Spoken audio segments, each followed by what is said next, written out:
Ethan trudged home, his head lowered, feeling as if the weight of the world had crashed down on him. After dedicating 6 years to the same company, he had just been laid off. He had sensed trouble brewing for a while, especially after salary cuts swept through the office. Still, he had clung to hope, prayed, even that he would be spared.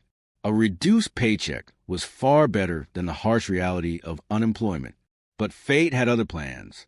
Now, he was without a job in a city where half the population was already struggling to find work.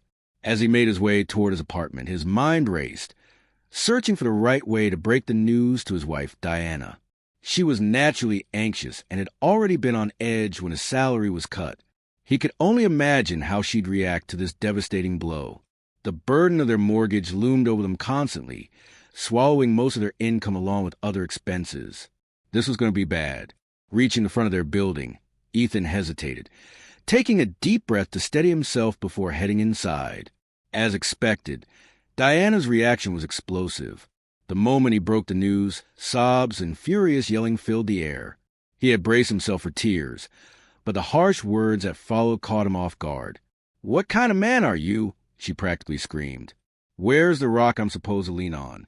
You keep talking about having kids, but how do you expect to support them when you can barely keep us afloat? God, why did I get into this mess?" Ethan sighed. They had been together for a decade, married for 7 of those years. Back in college, he had swept Diana, the campus beauty, off her feet with his sharp wit and relentless ambition. She had seen a bright future in him, a man determined to build something meaningful. And for a while, things had been good. From a cramped dorm room to a tiny rented studio in a new city, they had built a life together. After getting married, they took a leap of faith, securing a mortgage with dreams of starting a family. It had all seemed promising. Stable jobs, a comfortable home, even a couple of memorable vacations. But then, gradually, everything had started unraveling.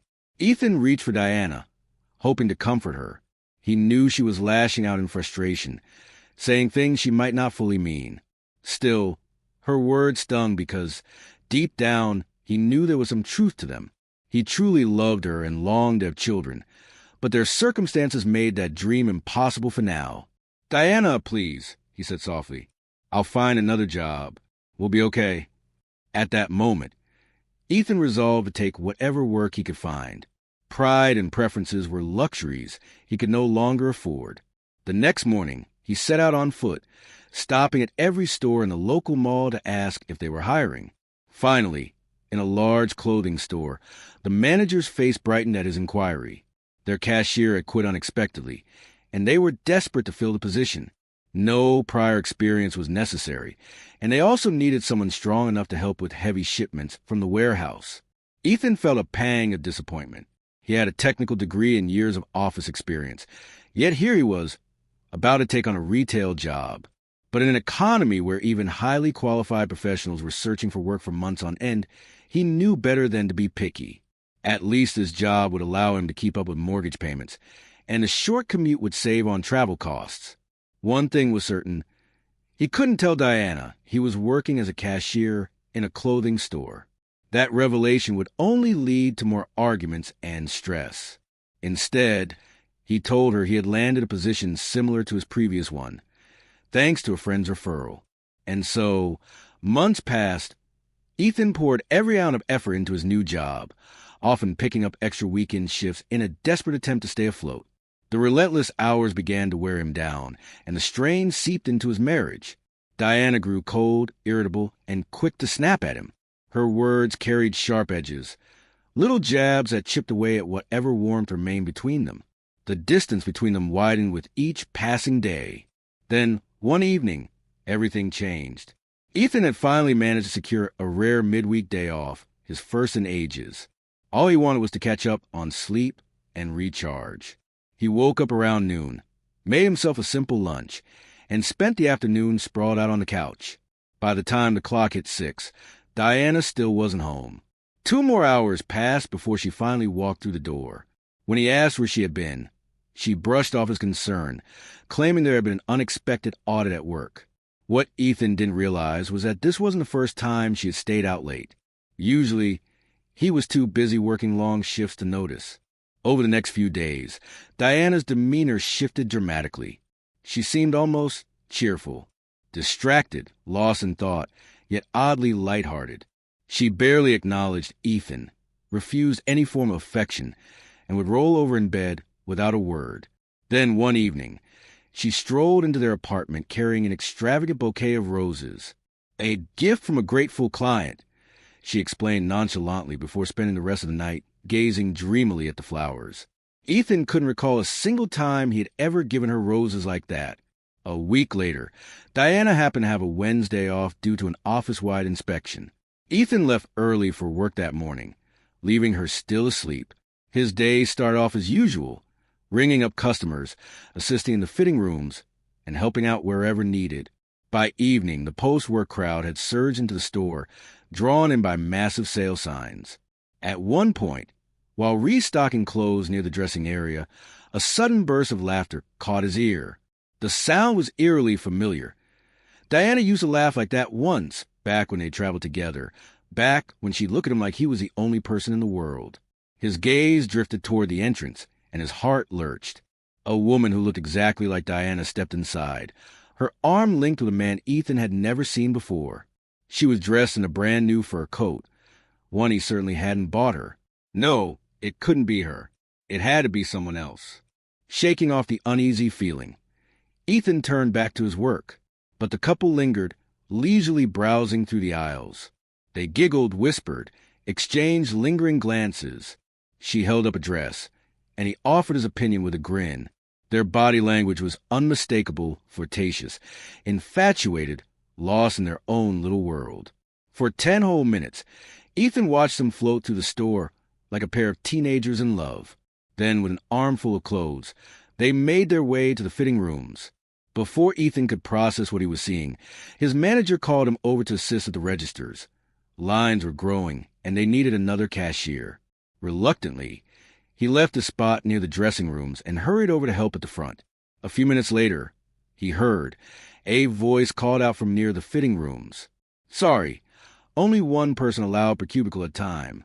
The rule was standard, but what followed wasn't laughter.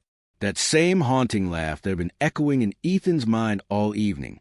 Unable to ignore the gnawing feeling in his gut, he asked to switch places with a co-worker managing the fitting area. The stalls were packed, and the line outside was growing, but one cubicle, tucked away at the farthest end, remained shut.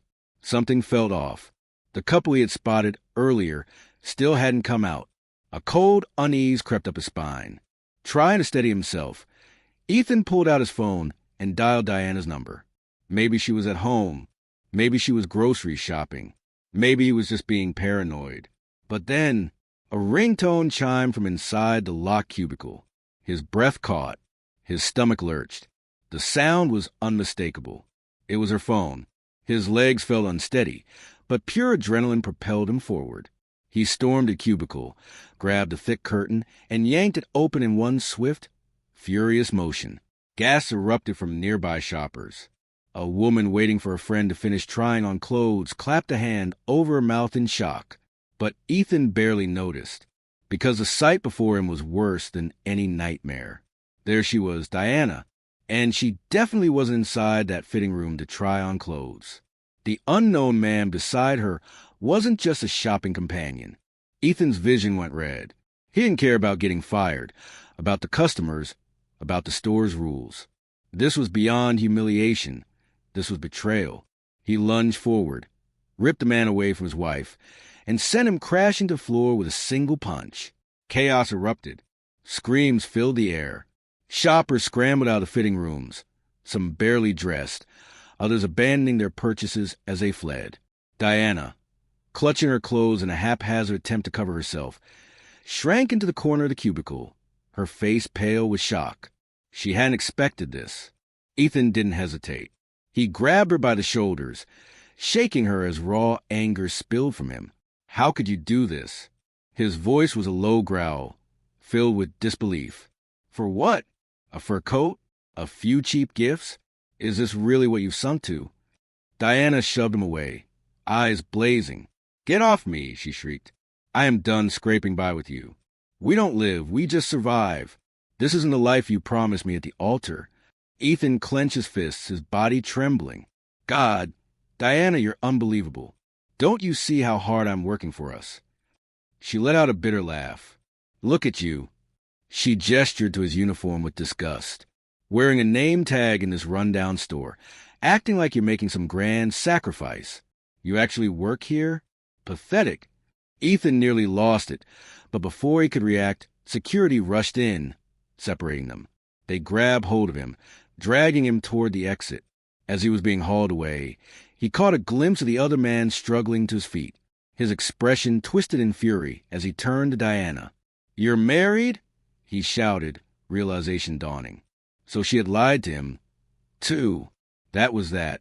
Ethan, unsurprisingly, was fired on the spot. The store chose not to involve the police after he explained the situation, but it didn't matter. His job was gone, his marriage was in shambles, and everything he had worked for had crumbled in an instant. The next step was divorce. Diana did her best to avoid him afterward, but one day he caught sight of her in passing. She looked miserable, hollow, even. Word got around that things hadn't worked out for her. Apparently, he wasn't the only one who had kicked her out. Not that Ethan cared. They sold the apartment and split whatever remained of the mortgage debt. With that chapter closed, Ethan left the city for good.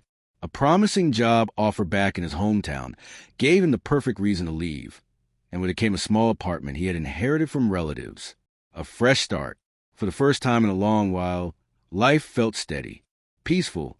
Occasionally, through mutual friends, he'd hear whispers of Diana's attempts to build something new with different men, only for those relationships to collapse one after another. But Ethan didn't waste a second thinking about her. His focus was on rebuilding, on moving forward, on leaving behind those who had never truly valued him. And for the first time in years, he felt free.